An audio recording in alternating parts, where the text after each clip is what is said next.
You're listening to Witham's Taxing Topics. When it rains, it pours. Tax regulations and guidance are dynamic, continually changing domestic and international financial waters. Step under Witham's umbrella to better weather the storms of trending taxing topics. We'll share the essential news and information you need to prepare for what's ahead. Here from Witham is Jason Rosenberg and Adam Caputo, two members of the firm's state and local tax group. Today, they will talk to us about the implications of state income taxes surrounding the current circumstances of working remotely, or otherwise known as telecommuting. Thanks, Allison. So this is Jason Rosenberg. I'm a senior manager with Witham at the New York City office, which my practice area includes state and local income tax for multi-state businesses. And I have here as well Adam Caputo, who is a supervisor in Orlando. I'll let him introduce himself as well. Hi, everybody. I am Adam Caputo, as Jason mentioned, and I am a supervisor in the Orlando office. I also handle primarily state and local income tax issues for a variety of businesses. And so as a result of COVID-19, as we've kicked this off, there's been a wide range of tax implications, right? So some of them that have garnered attention, at least initially, right, when the pandemic was coming about, was tax implications around PPP loans, as well as the CARES Act and the conformity legislation at the state level, which, again, the CARES Act, as a lot of you know, right, have more to do with the stimulus measures, being injected into the economy.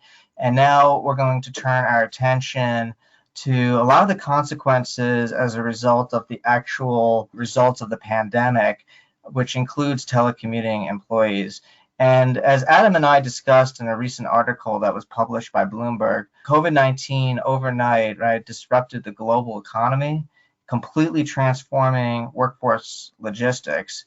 And as we know, the pandemic has forced many businesses to close physical offices. And so this is kind of where we're at. And from a discussion standpoint, right, so what we're going to think about today is when we think about telecommuting, what are some of the key transformations or significant effects as a result of telecommuting? And what we're going to explore today is, number one, business tax nexus, such as income tax and or sales tax, right? So when we think of nexus, we think of filing requirements. How is the telecommuting going to impact state nexus? Number two, what we're going to also kind of explore is income tax apportionment. And so, right, every state, in order to calculate state income tax, they come up with a formula to divide income amongst the different states. And so we're going to take a look at the telecommuting effects of that. And then lastly, a hot topic is employee wage payroll withholding, right? So now you have employees working from home in states that they might not have ordinarily worked in as a result of COVID-19 and the pandemic and work from home orders and all the alike. So we're going to explore and take a look at employee wage withholding. So starting off, as we mentioned, a business tax nexus, which really essentially is defined as having sufficient connection to a state, resulting in a state filing obligation for a business. So let me rephrase that. So business tax nexus, which essentially is defined as having a sufficient connection to a state, resulting in a state filing obligation for a business. So generally speaking, in most states, having an employee physically in a state performing services will result in nexus, and another word for nexus being a filing requirement. So that being said, right, a lot of businesses out there, obviously, as we know, have employees working out of state, right, because of COVID-19. And so they've asked, right, is having employees working from home, would the business itself now have nexus? And to date, a number of states have issued guidance on this. Of the states that have issued guidance, many have suggested that employees working from home due to COVID-19, the state will not consider telecommuting as a nexus creating activity. However, just keep in mind that, a lot of these states have been silent. The ones that have not responded, many more have been silent and have not provided any transparency on how business nexus would be established as a result of employee working in the state or not. But again, the guidance that has been issued to state is generally non-binding general tax administrative guidance. And so a lot of questions are left open, right, when this guidance is issued. And for example, right, we look at Pennsylvania, the Department of Revenue said they will not seek to impose any net income tax solely based on the basis of temporary activity occurring during the duration of this emergency. So, some of the questions that come up are, what is temporary? How long is that duration going to be? And what if the employee who, let's just say, for example, if you have an employee who's normally assigned to the New York office that is a resident of, let's say, Pennsylvania, has been working from home in Pennsylvania because of the pandemic. Now, let's just say, hypothetically, just using as an example, New York lifts all work from home orders, but let's just say that Pennsylvania is still under such orders, or vice versa, right? Would the state still consider this the emergency period, right? If New York lifts it, but Pennsylvania still has it, or, Pennsylvania lifts it and New York has it, so the employee could technically leave Pennsylvania, but can't travel, New York because of the order, or vice versa, right? Would that still be valid, right? Would this relief still be valid? So there's a lot of open questions of the states that have issued it, but we certainly, appreciate that some of the states that have come out and explicitly attempted to provide some relief or some guidance, because many of the states have remained silent, and so it obviously there's a lot of questions with those states as well. Right, and the gold standard, I just want to say, for whether nexus is created is whether a physical presence has been established in the state. Now, you might have heard in the news in the last couple of years that there was a case decided in the Supreme Court regarding economic nexus. And while that is still now an important, almost equal footing that physical presence has, that whether a company has a physical presence in the state, it's what the implications are of how these states are implementing and defining what telecommuting does in terms of creating nexus is really kind of what we're looking at, and seeing whether an employee that was previously working in another state that now is forced to work from home, is whether or not they constitute a physical presence for their employer in a state where maybe before they had no any other connection to the state. Exactly. Yeah, that's an important point. I think an important caveat to all this is that if your business is a service industry company, most of these businesses probably already had economic nexus, to Adam's point. And, economic nexus essentially is where, virtual activities are being sourced to a state, resulting in nexus, regardless of any physical presence. So if you already have economic nexus in some of these states, the relief out there, it's like Pennsylvania, like some of the other states are providing, probably don't apply to the business, only because you already have economic nexus, which is, another standard threshold of determining nexus in a state. So that's an important caveat that Adam brings up. That's something to keep in mind. So most likely a lot of this relief is going to really apply to companies, businesses that are retailers, wholesalers, selling tangible personal property, opposed to service-based industry companies. And so, the other point of that is that when it comes to nexus, right, that's only one part of the equation, because even if you did have nexus as a service-based company, right, that doesn't necessarily mean you have tax in the state, because the way the states calculate tax, you still might not necessarily have any state income tax apportionment. And so the lack of any income tax apportionment in that state, you might not necessarily have large tax liabilities to begin with. So, something to keep in mind. It's an area that I think we keep reminding clients that, it's not necessarily only the nexus consideration that's important, right? Because even if you have nexus, your liability might not necessarily be changing as a result of income tax apportionment. And so something to think about, that it might not be as material of an issue as one might think.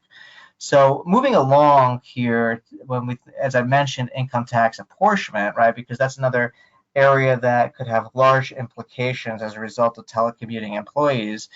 And when we think about income tax apportionment, right, apportionment simply is just a method, as I mentioned earlier, used to divide taxable income amongst the respective states.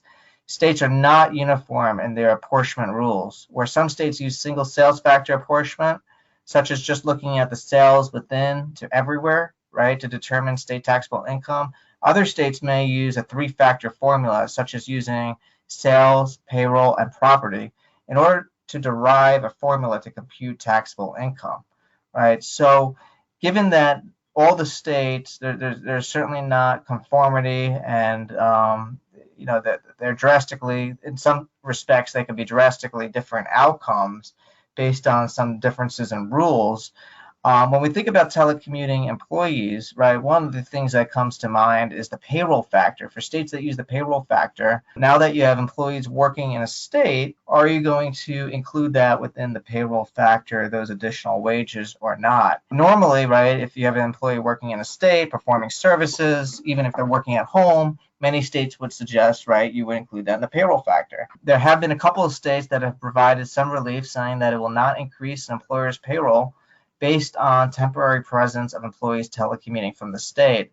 Those two that come to mind that we know about are Massachusetts and North Dakota. There might be others, so certainly, stay alert with any additional states that might come out in the next several months.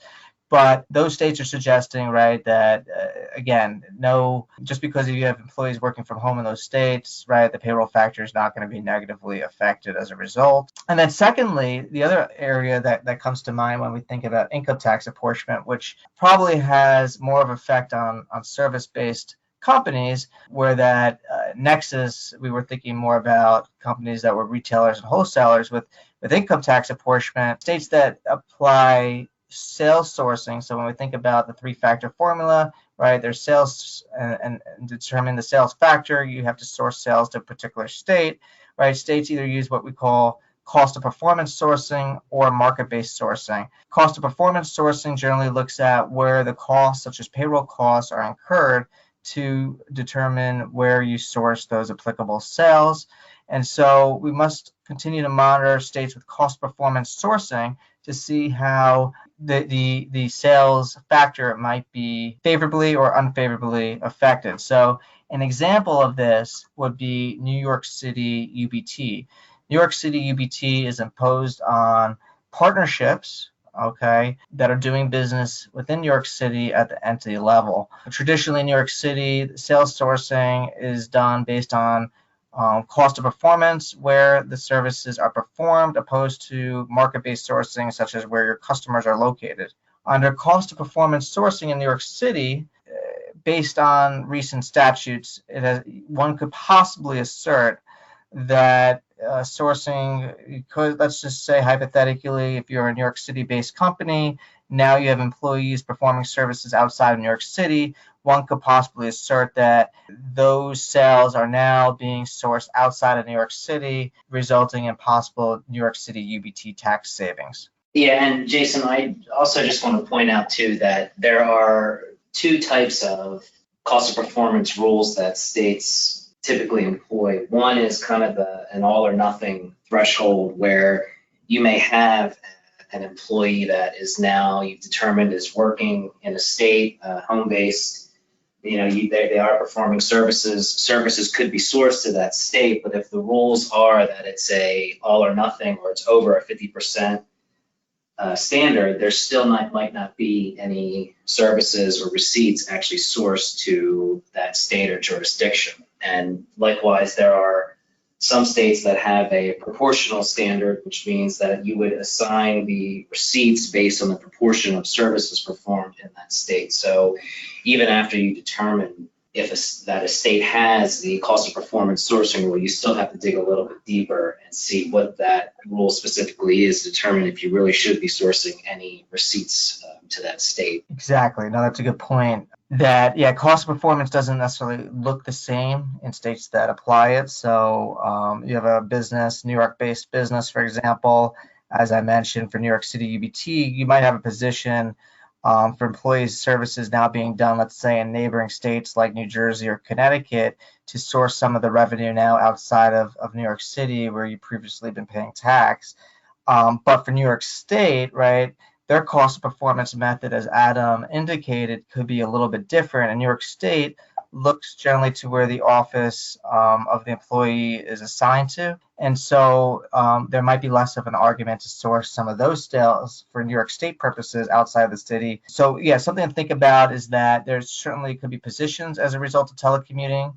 It really depends on the facts and circumstances. So, some of these effects of telecommuting could be favorable, and there could be good, favorable benefits just based on state rules. And obviously, sometimes there's some unintended consequences as a result of some of these rules as well. So we just want to make sure businesses are keeping a close eye on how these rules and how these issues may affect them. And moving ahead here to the last topic that we want to explore on this podcast before we close up, one of the hot areas that we're getting a lot of questions on is payroll employee withholding. This is an area that has not gotten as much attention as it probably deserves to get pre-COVID-19, with a lot of the states being aggressive in this area, but is now getting a lot more attention with COVID-19. So it's an area that we should take a look at and dive a little bit further into. So when it comes to payroll employee withholding, right, in general, states source employee wages to the state where the employee performs the service. So for example, if an employee who, let's just say, is a resident of New Jersey, works in New York, traditionally speaking, a business would withhold taxes in New York on the employee, right, because the employee is performing the services as a New York employee. And then resident, right, of the state of New Jersey would normally be taxed on all their income, but in theory would receive a resident state credit to help offset some of that double taxation. So that's normally what we would see in a traditional model from a withholding state perspective. That being said, right, there's a couple of things going on. Number one, COVID-19, states have provided guidance to the effects of telecommuting. So that's number one. And number two, there's some caveats to that example that I just explained, which has always been on the books, which are called convenience of employer law, which we'll take a look at in a little bit in depth. So that being said, right, when we think about some of the relief and guidance that's been provided in respect to telecommuting, some states have simply said, having an employee work from home due to COVID-19 won't necessarily result in a new payroll tax withholding, and applicable, right, and as applicable, will continue to be eligible for the resident state credit on such income. So an example of this has been New Jersey, which essentially means that New Jersey's saying, right, if you have a New Jersey resident who's telecommuting for an out-of-state employer, let's just say hypothetically New York, right, one of the neighboring states, New Jersey will not tax that salary for the duration of the health crisis. And that New Jersey resident working at home for their New York job will continue to have, again, taxes withheld in New York, not New Jersey, and in theory would be eligible for a resident credit. So that's one of the examples we've seen. That's a positive thing, right? It's a good thing, right? If you're in New Jersey, from an employer perspective and from an employee perspective, it's generally could be a favorable thing depending on how you view it. Now, other states have instructed employers to continue to withhold on wages paid to employees as if they're not temporarily commuting in the other state.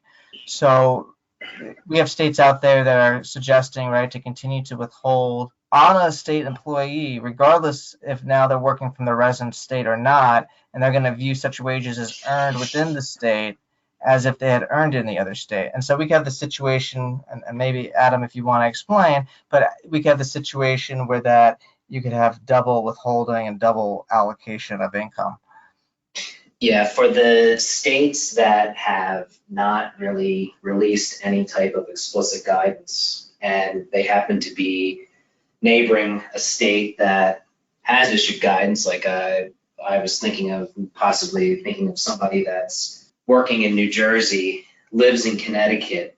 Connecticut has not released any type of official guidance on how they view employee withholding in the wake of the COVID-19 pandemic. So if you've got an employee that is temporarily working from home as a result of the pandemic, and New Jersey's guidance is that the employer that's based out of New Jersey should continue to withhold New Jersey tax just as if everything was status quo and nothing was going on. That would technically be in conflict with the guidance of Connecticut, which says that technically that employee, if they're performing services in the state of Connecticut, then they should be having Connecticut tax withheld. And that's where you get into a situation where it gets kind of messy, that you basically have states that have conflicting guidance saying that you should be withholding tax on both ends. And so it's really, not so much in the present, there's not so much, it's anybody's guess as to how that would be litigated out, but it does present, a real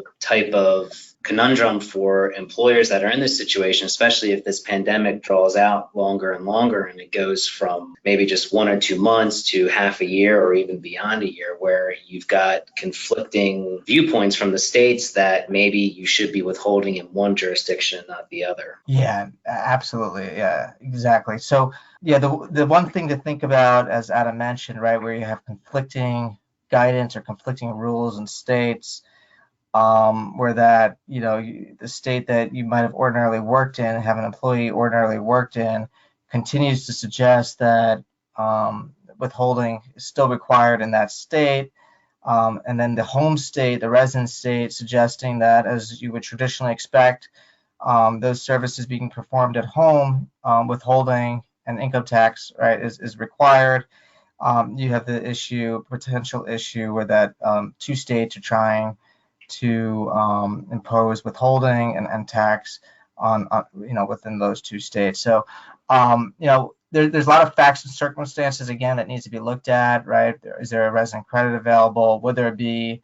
Maybe not, maybe so. It really depends on the state and the issues, and it just something that they can keep on top of. And then, as I mentioned earlier, so right, in addition to all of this, right, obviously we know the states are all over the place and are continuing to trickle through guidance, is that states have what we call convenience of employer rules, right? And New York is the prime example. New York's super aggressive when it comes to this. Is basically the way it's defined is that where telecommuting employees continue to be sourced to the employee's primary office location, unless the work outside the state is for the necessity of the employer. So forget COVID-19 for the moment, right? Pre-COVID-19, you have employees, let's say, are assigned to the New York office, a New York-based company, and let's say they work at their home in New Jersey at times, or let's say they telecommute half the time in Florida, and the other half they, let's say 3 months a year on average, every,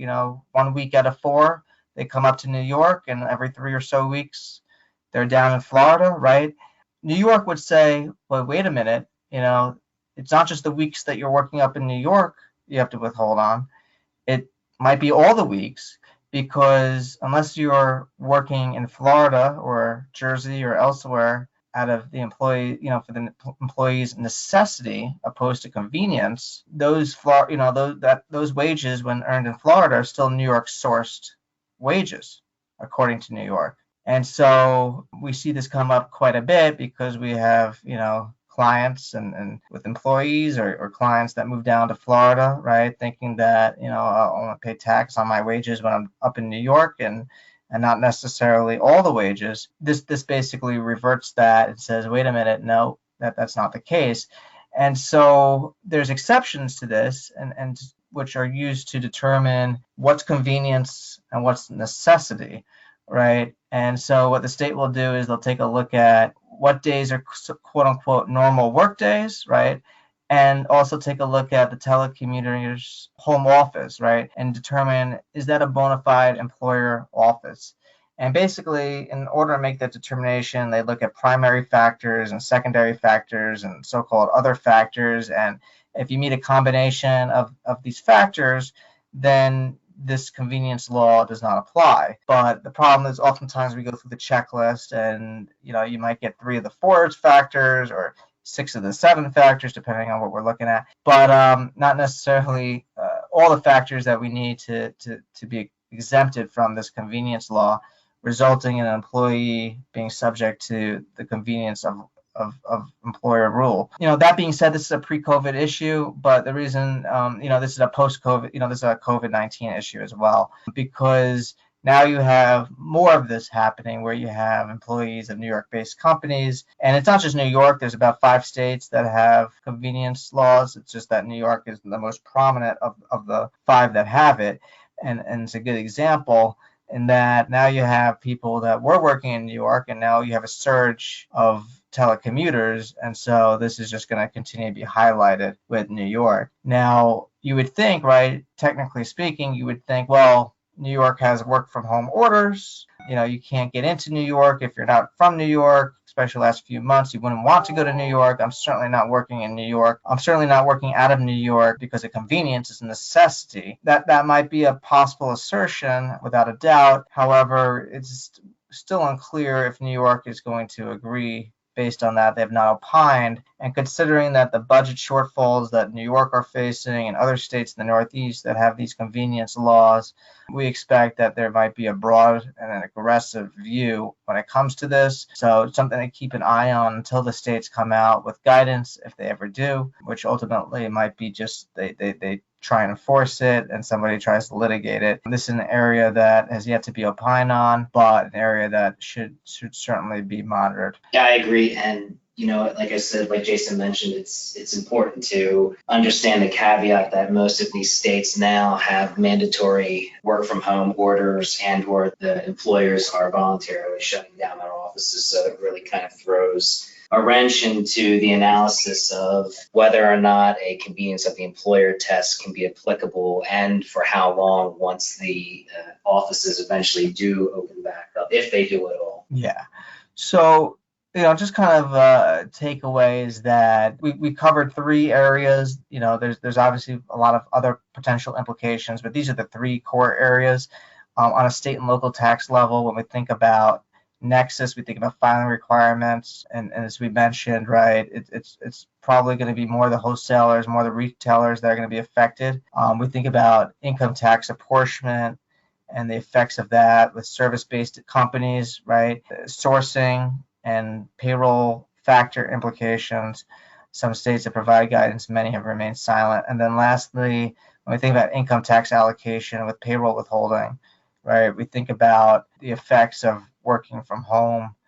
Some states suggesting that you continue to withhold, other states providing, a few states out there providing some favorable relief, and many states remaining silent. But in general, many of these states have remained silent, have not provided guidance, but they have continued to trickle in. Every day, we continue to see more states provide more guidance on certain issues. It often leads to additional questions. So everything is fact-specific, and we just encourage businesses to really take a look at the specific facts, the specific exposures, the specific issues.